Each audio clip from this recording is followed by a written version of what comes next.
வணக்கம். செல்வகுமாரி நீண்டகால வானிலை ஆய்வறிக்கை 2026 ஜூலை 29 புதன்கிழமை அதிகாலை நிலவர வானிலை பதிவு. நாம எத்தனை நீண்டகால வானிலை அறிக்கை கொடுத்தாலும் இன்னும் நிறைய சந்தேகங்கள் இருந்துட்டே தான் இருக்கு.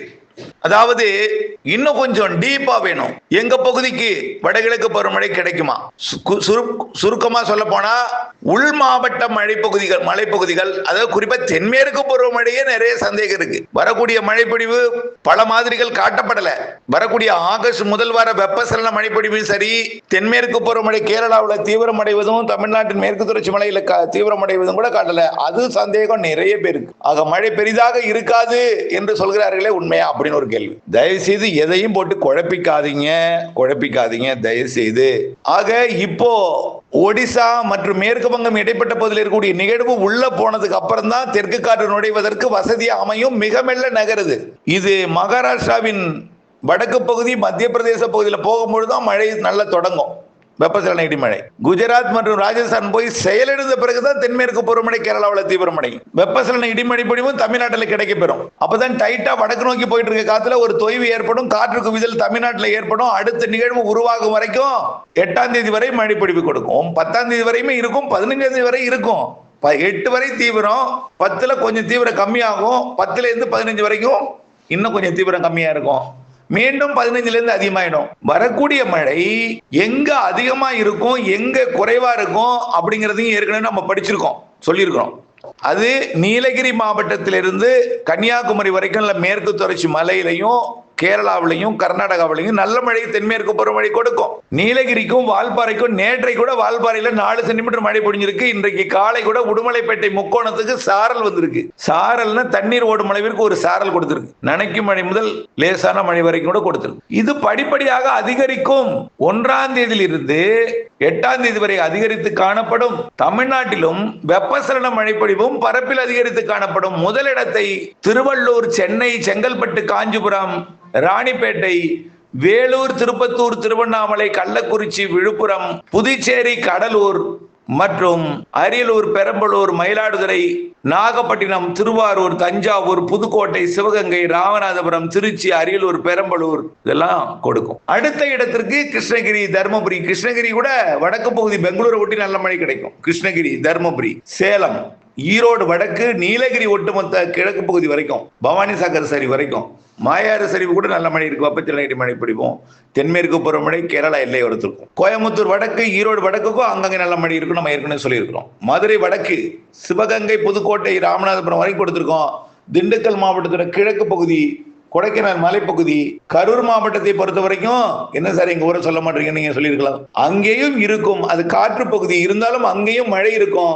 அங்கேயும் வெப்பச்சலன மழை இருக்கும். நாமக்கல் மேற்கு பகுதிக்கும் கரூர் மாவட்ட பகுதிகளுக்கும் குறைவாக இருக்கும். திண்டுக்கல் மாவட்ட மேற்கு பகுதி, திருப்பூர் மாவட்டம் ஒட்டிய திண்டுக்கல் மாவட்ட பகுதி, அந்த தாராபுரம் சுற்றுவட்டார பகுதிக்கும் மழை இருக்கும். ஆனா அதிகமா இருக்காது, குறைவா இருக்கும். அங்கேயும் மழை இருக்கும்.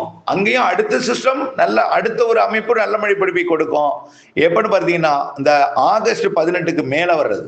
ஆகஸ்ட் எப்பொழுதுமே காற்று முக்கோணம் வரைக்கும், நெகமம் வரைக்கும் தான் சாரல் வரும். அதை தாண்டி ஆகஸ்ட் இறுதி, செப்டம்பர், அக்டோபர்ல தான் அதிக மழை கொடுக்கும்.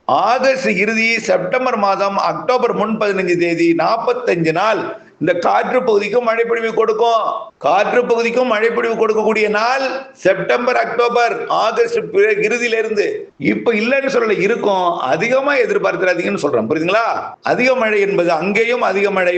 பெரும்பாலான மாவட்டங்களுக்கு நல்ல மழைன்னா ஆகஸ்ட் இறுதி, ஆகஸ்ட் 18க்கு மேல, செப்டம்பர், அக்டோபர் காற்று பகுதிக்கும் வலுத்த மழை இருக்கும். தூத்துக்குடி மாவட்டத்தின் கடலோர பகுதிகளுக்கும் ராதாபுரத்துக்கும் மழைனா அது செப்டம்பர், அக்டோபர். தென்மேற்கு பருவமழை இறுதி கட்டத்துல வலுவா இருக்கும்னு சொல்லிட்டே இருக்கும். பொறுத்திருந்து பாருங்கள், புரிய வரும், உண்மை வரும், உண்மை அறிய வரும், உண்மை புரிய வரும். நிச்சயமா செப்டம்பர், அக்டோபர் அதிக மழை, செப்டம்பர், அக்டோபர் அதிக மழை, காற்று பகுதிக்கும் மழை. திரும்ப திரும்ப திரும்ப சொல்றாங்க. அதுதான் எல்லா மாவட்டங்களுக்கும் உண்டு. மேற்கு தொடர்ச்சி மலை மற்றும் கேரளா, கர்நாடகாவில் பாதிக்கும் மழை கூட செப்டம்பர்ல பிற்பகுதியும் அக்டோபர் முற்பகுதியும் இருக்கு. அக்டோபர் 15 செப்டம்பர் 15 அக்டோபர் 15 வரைக்கும் அச்சுறுத்தும் பாதிக்கும் மழை, இறுதிக்கட்ட மழை கேரளா கர்நாடகாவிற்கு, தமிழ்நாட்டின் மேற்கு தொடர்ச்சி மலை இருக்கு. அக்டோபர் மாதம் 15 தேதி வடகிழக்கு பருவமழை தொடங்கியது போலவே தென்மேற்கு பருவமழை சும்மா அப்படியே என்ன சொல்றது நிகழ்வு வடகிழக்கு பருவமழை தொடங்கியது போல ஆந்திர பிரதேசம் அருகே நிகழ்வு வந்து ஆந்திர பிரதேசம் தெலுங்கானா வழியா நிகழ்வு பயணிச்சு நல்ல மழை பொழிவை கொடுப்பதற்கு சாதகம் இருக்கு. கேரளா கர்நாடகா தமிழ்நாட்டின் மேற்கு தொடர்ச்சி மலை, தமிழ்நாட்டிலும் வளிமண்டல சுழற்சி இணைத்துக் கொண்டு வடகிழக்கு பருவமழை மாறியே செப்டம்பர் அக்டோபர்ல மழை இருக்கும்.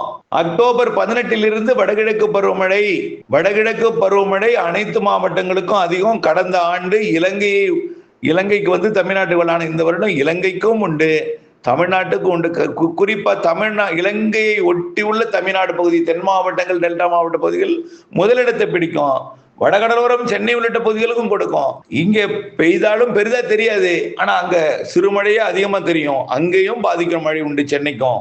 அப்போ கடலோரம் தென் மாவட்டங்களுக்கு அதிகம் பெய்தாலே, டெல்டாவிற்கு அதிகம் பெய்தாலே மேற்கையும் பெய்யும். அணைகள், நீர்பிடிப்பு பகுதிகள், வயநாடு நாலுமுக்கு ஊத்து, காக்காட்சி போன்ற பகுதிகளுக்கும் குவிக்கும் மழை மேகங்கள். புரியுதுங்களா? இந்த வருடம் எல்லா பகுதிக்கும் இருக்குங்க. கடந்த வருடம் இந்த வைகைக்கு சரியா பெய்யாததன் காரணமாக தான் இந்த விதம் பிரச்சனையா இருக்கு. இப்போ கடந்த வருடம் திண்டுக்கல்ல சரியா பெய்யாததுனாலதான் இப்போ கொஞ்சம் வறட்சி அதிகமா தெரியுது. கடந்த வருடம் பெய்திருந்தால் இந்த வறட்சி தெரியாது. இந்த வருடம் பெய்யும். கடந்த வடகிழக்கு பருவமழை காலத்துல திண்டுக்கலுக்கும் சரியா பெய்யல, வைகை அணை கட்டிய பகுதிக்கு சரியா பெய்யல, பல்வேறு பகுதிகள் கரூருக்கும் சரியா பெய்யல. ஆனால் வெப்பசலன மழை பொழிந்தது, வடகிழக்கு பருவமழை பெய்யல. அதே போல கடந்த வருடம் வட உள் பகுதிகளுக்குமே சரி வெப்பச்சலன மழை நல்லா இருந்தது. வடகிழக்கு பருவமழை கூட கொஞ்சம் பொய்த்து விட்டது, திருவண்ணாமலை மற்றும் இந்த கள்ளக்குறிச்சிக்கெல்லாம். ஆனா இந்த வருடம் வடகிழக்கு பருவமழை எல்லா மாவட்டங்களுக்கும் சிறப்பா இருக்கு, கடலோர மாவட்டங்களுக்கு அதிகமா இருக்கு அப்படின்னு திரும்ப சொல்றோம். அக்டோபர் 18 தொடக்கத்திலிருந்தே வலுவா இருக்குங்க. சிறு நிகழ்வும் அதிகமா தரும். சின்ன நிகழ்வு உருவானாலே மழை தொடங்கிடும், நல்ல மழையா வலுவாவே பெய்யும். வலுவான நிகழ்வும் உண்டு. மழை இடைவெளி நாட்கள் குறைவா இருக்கும், மழை நாட்கள் அதிகமா இருக்கும். அக்டோபரை விட நவம்பர் அதிக மழை, நவம்பரும் டிசம்பரும் அதிக மழை இருக்கு. 60 நாட்களில பெரும்பாலான நாட்கள் மழை நாட்கள் தான், மழை இல்லாத நாள் குறைவா இருக்கும்.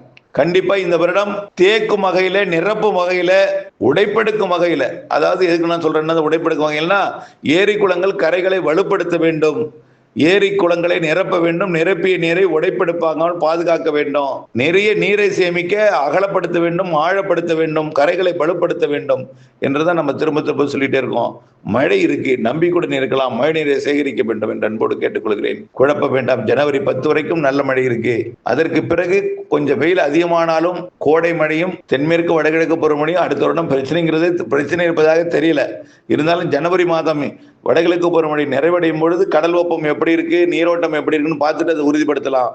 இருந்தாலும் இந்த 2026 தென்மேற்கு பருவமழை பின்மழை எப்பொழுதுமே ஆகஸ்ட்ல தான் பெய்யும். இந்த வருடம் கொஞ்சம் தாமதமா 15 நாள் அதிகமா வலுப்பெறும். ஆனால் ஆகஸ்ட் 1 வலுப்பெற போகுது. ஆனால் அது உங்களுக்கு திருப்தி கொடுக்காது, அணையை நிரப்பாது. ஆனால் நிரப்பும் அளவிற்கு மழை இருக்கும், நிரம்ப செய்யும், நிரப்பிக் கொண்டே இருக்கும், நீர்வரத்து கூடும், இறுதியில் நிரப்பும். வடகிழக்கு பருவமழை மிக அதிகம். அதை நம்ம சொல்லிட்டே இருக்கோம். இணைந்தே இருங்கள் அப்டேட்ஸுடன். நன்றி.